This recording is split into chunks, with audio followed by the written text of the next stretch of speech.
Good afternoon. It's an amazing story of survival. A Fort Macleod couple says they lived on macaroni and sugar water for 3 days while they waited to be rescued from a remote area north of Fernie. Anya and Jacob Oosterwijks say that their ordeal began when their SUV got stuck on a snow-covered back road. Now safely at home, the Oosterwijks admit they likely did everything wrong, but remarkably, it turned out to be the right thing. Terry Vogt reports. I think the cabin is there.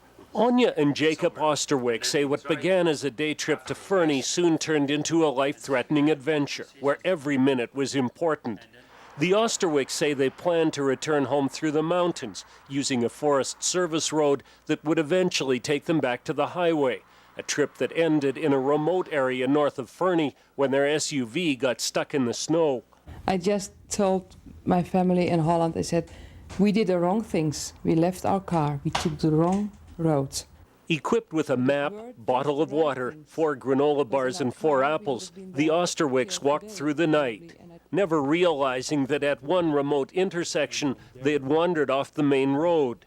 It turned out to be a lucky break, eventually leading to an outfitter's small cabin. In the cabin we found everything that we need for a long time, if it was necessary. They found firewood and macaroni, which they used to make a small meal each day. They boiled water and added sugar to it.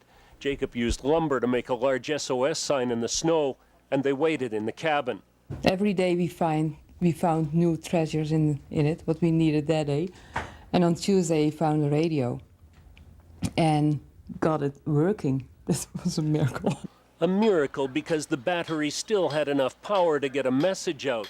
But without an address, without any idea of exactly where the cabin was, the couple experienced one more miracle.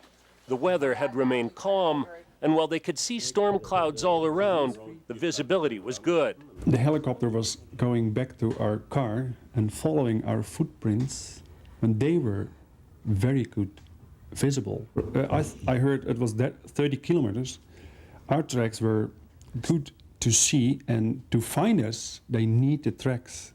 Now we see God's hand in everything of this. That's what we prayed. Lead us by every step we have to take, and He did. While the Oosterwijks are celebrating with family and friends here in Fort Macleod, the festivities have also been going on overseas. Word hit Holland at 2 a.m. that the Oosterwijks were safe. They say relatives were baking cakes and celebrating into the wee hours of the morning. Terry Vogt, CTV News, Fort Macleod. More than 200 people were on hand to greet the couple when they arrived home late last night.